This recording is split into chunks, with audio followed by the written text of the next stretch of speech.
Assalamu alaikum wa rahmatullah and welcome to Finding Me on the ITV networks. A very interesting guest with me today, something we haven't done in a very long time, the discussion we haven't had, I think perhaps lacking on my part because it is very important that we consider this. With me is Fatima Abdur.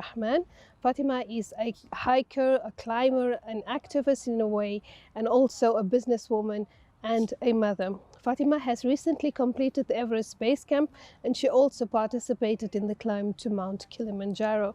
And I find that absolutely fascinating in a time where, well, of course, Muslim women are considered as those individuals who should not be heard nor seen, and perhaps more in a more difficult sense, women are told that they should not get involved in sports or sporting activities. So this is a wonderful challenge, and I think it's something that we need to talk about.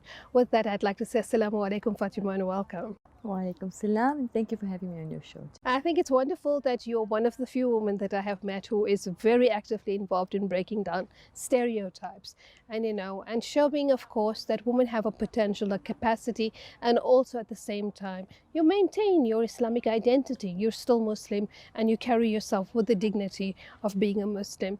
Now, my first question to you, so when you decided to do this climb, what were the first thoughts that entered your mind? The Mount Everest base camp was my second climb. So if you're referring to Mount Everest base camp, I think it's something I put myself up for a challenge because I'm an avid hiker. I just love hiking. Nature just does something to me. So I loved being outside and I thought, why not Mount Everest? Because Mount Kilimanjaro was my first climb, very, very special climb for me. But that was my highest mountain in Africa. So now you got to go a step up.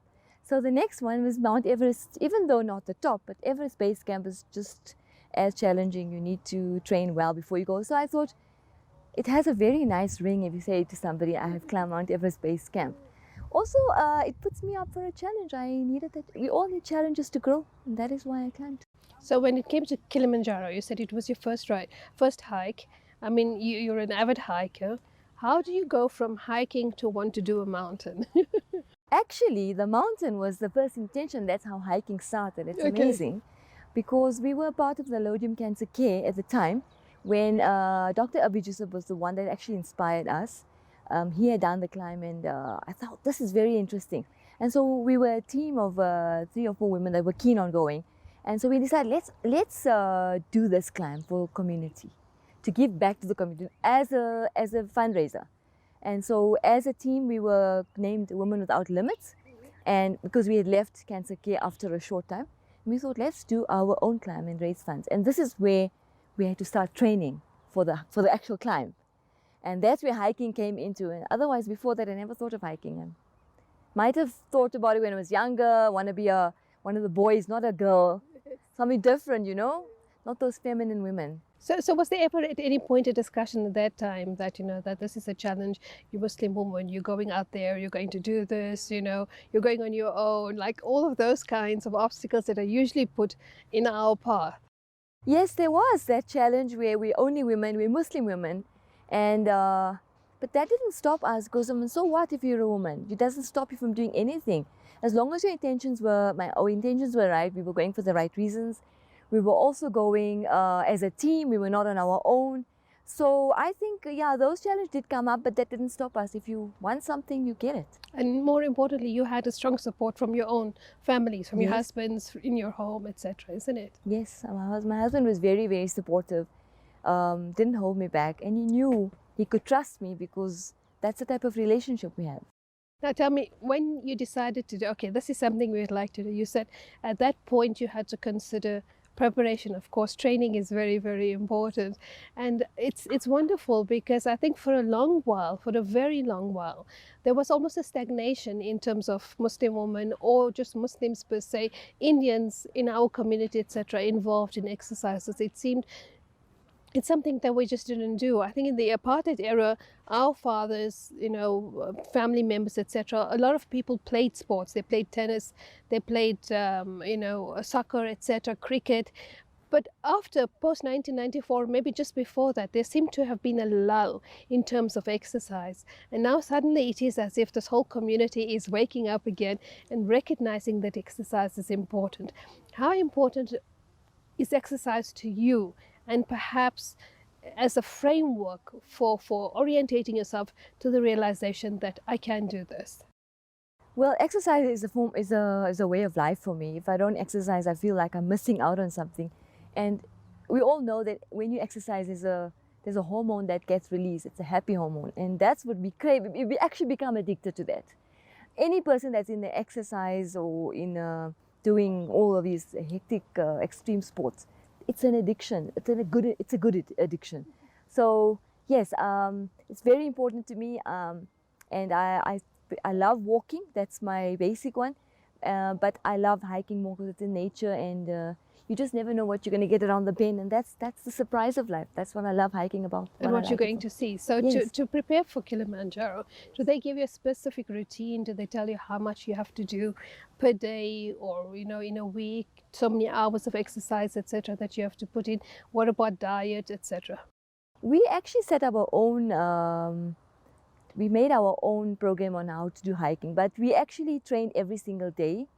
We used to walk in Lodham. We have near to Tansri, there's quite a steep uphill. Towards the end or nearby, where we were close to our trip, we did a lot of the ups and downs because we needed to be ready for that steep climb.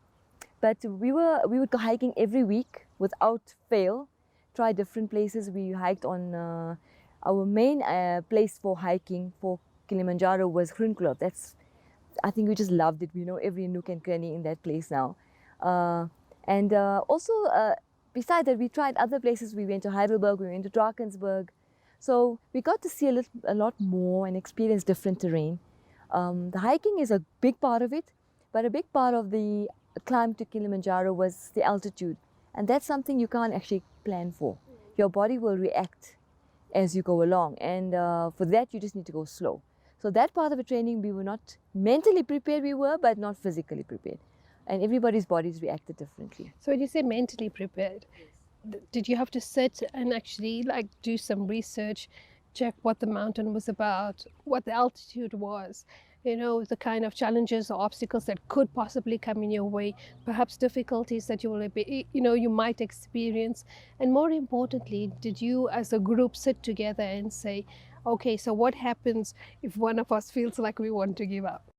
So that, yes, definitely came up, and we went as a team, but we said to each other that if any of us wants to give up, it's not going to hold anyone else back, because we've put in all the effort, you've prepared yourself for that climb.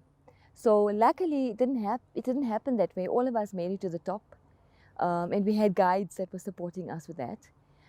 So the thing is, we had to persevere. We had a vision, this is what we wanted. And we stuck to that vision, didn't matter whatever came. That to do this particular climb, like Kilimanjaro and Everest, of course, it's a different climate, right? As you get higher up, it gets colder, there's snow, etc. How did you then prepare for that? Did you have to get special gear, special boots, recognize that there would be a change in temperature, etc.? Yes, you prepared. You actually do the research to know what you need. And then they tell you the weather on Kilimanjaro is, you get 4 seasons all at once. So you start off, it's very hot, then as you go up it's get a bit cooler, it's raining a little bit, then as you go up it gets very cold, it's dry area, and at the top it's extremely cold because you're on ice and it's glaciers and everything. So the last night is actually the hardest because it's the coldest night. We had -10 degrees, and that's not fun. It's not fun, but we were mentally prepared. This is what we came for. There was no giving up, and that's what you say, I can do this. I'm here because I want to, and nobody can force you. You got to go because you want to, and you know you can do it. And that's how we did it. We just kept focusing on peace. Okay, so now this is my practical side coming. Did you have to carry your food and everything on your back? Did you carry a knapsack? How does it work, and what happens when you need to use the loo? Okay, that's very, very interesting. So that's why we say be mentally prepared for anything.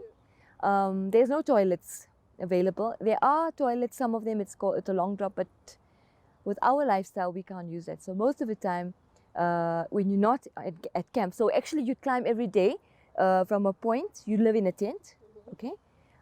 Every day you'd do one climb, and then we had a portable toilet, which is the 3 of us. We were only women, so we were sharing that. You live with it, it's good.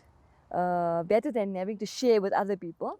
And then we also had, when you were not at camp, because you had to go from one point to another, there's you have to use rocks. You go behind a big huge boulder rock and do whatever you need to do and move on. So it's like Miss Khalifa all over Yeah, again. and it's okay because everybody has to do it. There's no other way.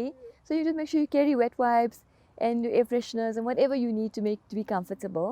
You just be prepared, and there's no bathrooms. You don't shower for the whole week. It was 7 days of Are a you climb. serious?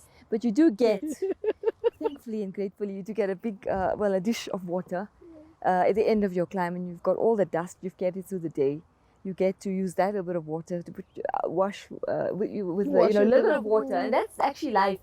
We should appreciate what we've got right now. We don't. I'm sure it really made you reflect. That water was like a blessing. We could dip our feet in at the end of everything and then just say, oh wow, we're here, and it's just comforting. If you dip your feet in warm water, everything else feels okay afterwards. Yeah, I'm sure it must be an amazing experience to recognize that, you know what, hell, I have taken so much of this for granted, and now look at it here. And it's a time where you absolutely need it, and then you get it, isn't it? Okay, and what about the backpack? So you just had to carry your own supplies for the day. You needed a jacket because if the weather changed, you needed a windproof jacket, waterproof jacket, because the weather is still not, we can plan, but it does get unpredictable. So when the weather changes at night, also you need to have gloves and stuff. So, and at night we would, well actually for the climb, we just had our day packs, which is what we needed: snacks, water for the climb. We had guides and porters to carry the rest of our we had a big duffel bag with our stuff, very limited, only 15 kgs. For a lady to pack 15 kgs, I learned a lot. I'm sure you did. I learned how to pack. Well, we have to go to a break. When we come back, we're going to talk a little bit more about this, but we'll see you after the break.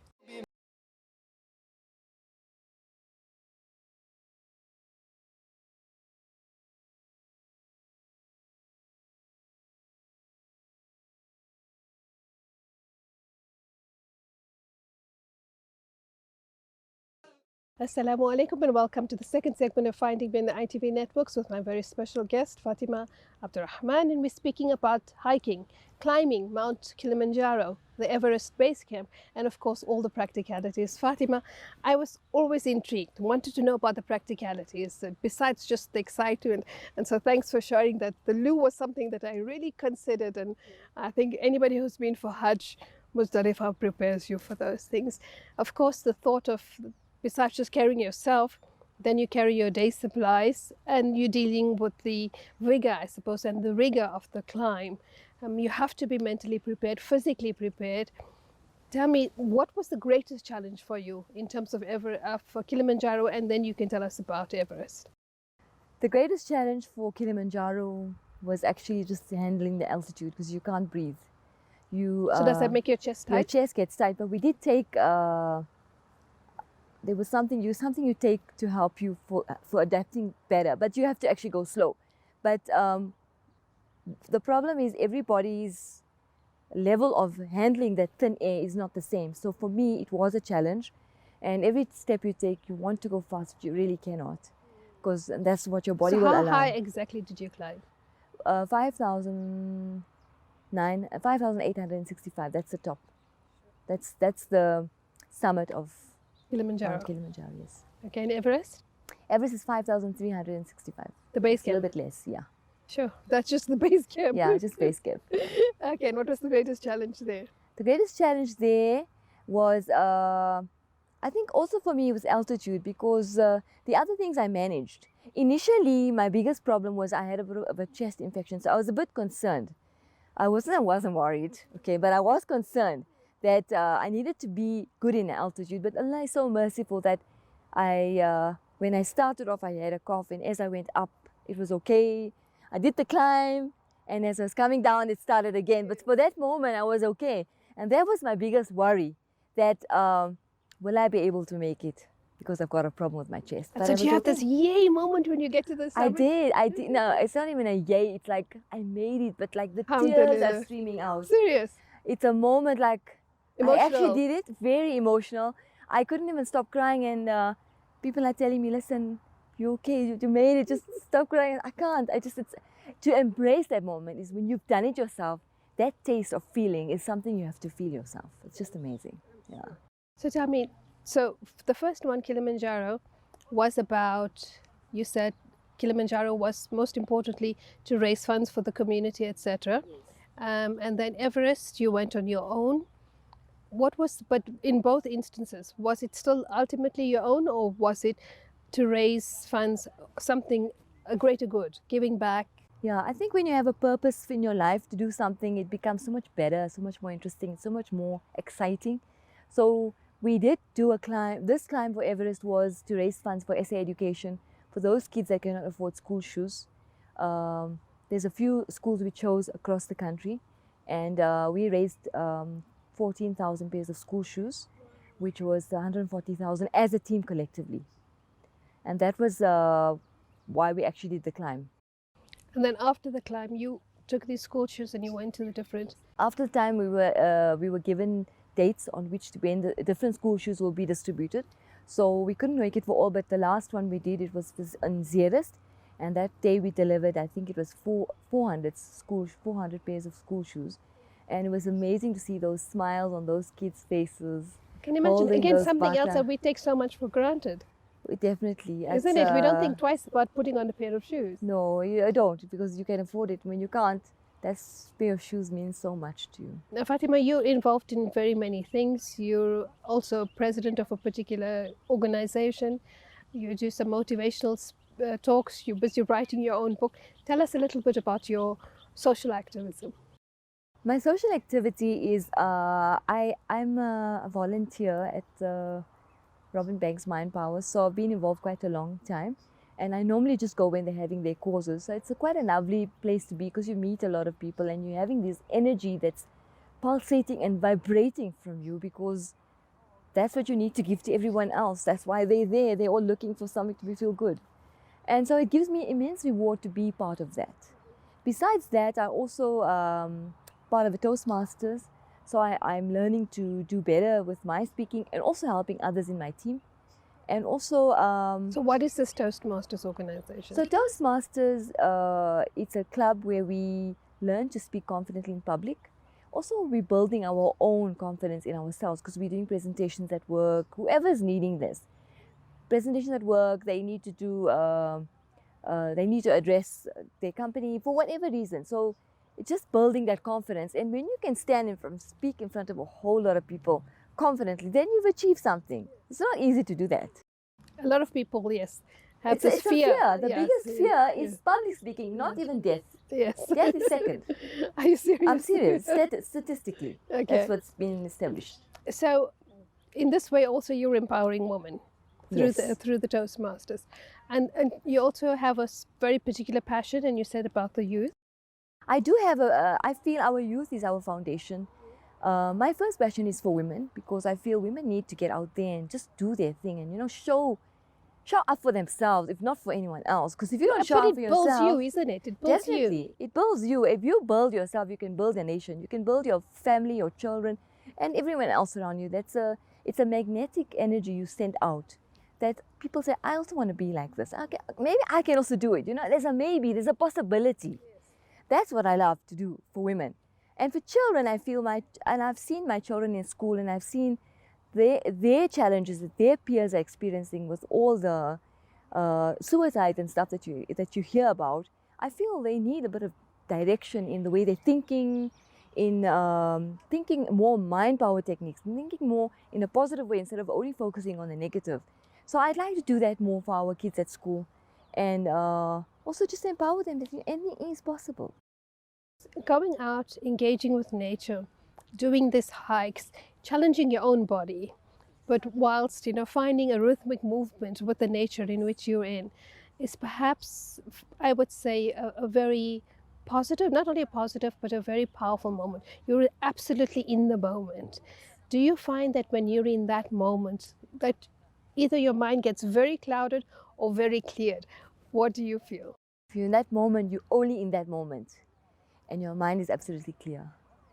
Everything else that's not important at that moment, that you cannot even do anything about, gets faded, and you focus only on that moment. And when you are in the moment, then you're truly living. And I suppose to be able to do that then is a very, very positive and strong, I don't know, I'm not even sure how to phrase this, but I think it's a strong recognition that I have the potential to manage many things. Don't you feel like that? Because sometimes when we allow all of the things to crowd our mind, when we don't have the ability to stop, to pause, to enjoy that moment, to separate and to sift, we become overwhelmed by so many thoughts. Do you find that the climbing helps you then to organize mentally, also emotionally, physically, spiritually? Yes, it keeps me grounded because I have to focus on every little step that I'm taking so that I don't lose my balance. But that grounding then, does that filter in into your daily life, into your everyday life activities, into the way in which you manage your home, your business, your profession, etc.? It does, because you need to then focus on whatever you're doing for that moment, and it is very normal for everything else to come clouding and say, I need this, and then there is stop. I can't do everything. I can do only this one, so let me do this to the best of my ability and then focus on the others. And when I was on Everest, the one thing that I would do every day is I would say, thank you, my Lord, for every single thing in my life right now as it is, because I'm here now. I can't be anywhere else because I'm here right now. And that for me is a very powerful statement. I want to know one more thing. So when you were in your little tent at night after your climb or whatever it is, what did you do? You know, it's amazing. You've got so much time. What do? You sleep. That's all you do. You're too tired to do anything. For Kilimanjaro, we were in tents. It's freezing outside. The wind is howling. You have time to think sometimes. Sometimes you're just exhausted. You fall asleep. And in Everest, we had lodges. So it's very, very small, very basic. There's nothing else to do. It's time to rest, reflect. But also you just need that sleep. You're so exhausted. So that's what we would do. We'd eat, chat a little bit about what happened, and then prepare for the next day and fall asleep because we're too tired to do anything else. What about meals? What are the kind of meals that you get while you're on the climb? So they prepare everything for us. At Everest we had only vegetarian. It was safer because they don't have fridges to store meat. So we have everything vegetarian. Mostly the staple diet is dal bhat. So it's dal with rice, with papad, with salad, with a little bit of veggie. And that was a very high protein meal, which is excellent. That's what we needed. And then sometimes we'd have a pizza or a Wow, would you get such fun food? You do. We get coffee, amazing coffee. There's a place called the highest bakery in the world, and you can know why it is the highest bakery in the world. The best cappuccino I've tasted. It cost me 750 rupees. Nepali rupees it's like 100 rand in our money. Okay. But the best 100 rand I've spent in my life for coffee. So it was worth it. Obviously, because it was at that moment when I needed it the most. Yeah, exactly. So it was definitely worth it. Okay, now we're almost at the end. Tell us a little bit about your passion and what you bring together through these climbs to your everyday life and what you would like to do going forward. So climbing for me is it's almost like meditation. I'm in the happiest places when I'm hiking and climbing. What I want to bring through this, my passion is to change life, even change one life. My core belief is if I can just change one life, then I've accomplished. So if I do a talk for somebody and somebody's emotions have been touched in a way that they cannot control the tears that are streaming from their eyes and they don't even know why, then I've touched that person in a way that I've achieved. So touching people's lives in a way that I can change them for the better is my goal. That's my true passion. Would you consider, mentoring people who want, or young people especially, who want to do the climb? Definitely. I'm always open to that. And it would be good if the schools can contact you, etc., just to come and give some counseling or some guidance and maybe form together a team, a school excursion, isn't it? That would be amazing. Yeah. Because everything you do in your life ultimately is a climb. From the training to the actual climb to the result after the climb and what you've learned from it. So ultimately, school itself is a climb too, if you look at it exactly. from the grade. And I like what you told me right in the start about the school shoes. Just explain to me again. So we chose school shoes as a form of our giving back to communities, because to do a hike you need the proper hiking shoes and you need to have them walked in properly before you hike, because you can get blisters and so anything can happen. But the school shoe for me is your beginning of school, you need to have those shoes. If you don't have those shoes, how are you going to climb further? It's a foundation, a metaphor, whatever you want to call it. It's the same with hiking. You're taking every step, but if you don't have the right shoes, you won't make it. It's a struggle. It's a struggle. The same thing with having the right shoes to school. Everything in life is about the step that you take, isn't it? The next step. The next step. Thank you very much for sharing these wonderful thoughts, Fatima, and for sharing your experience. I do hope that some of the schools would consider a climb and get you involved in the mentoring and the preparation. But once again, we look forward to perhaps another journey when you reach the summit of Everest. في أمان الله والسلام عليكم ورحمة الله.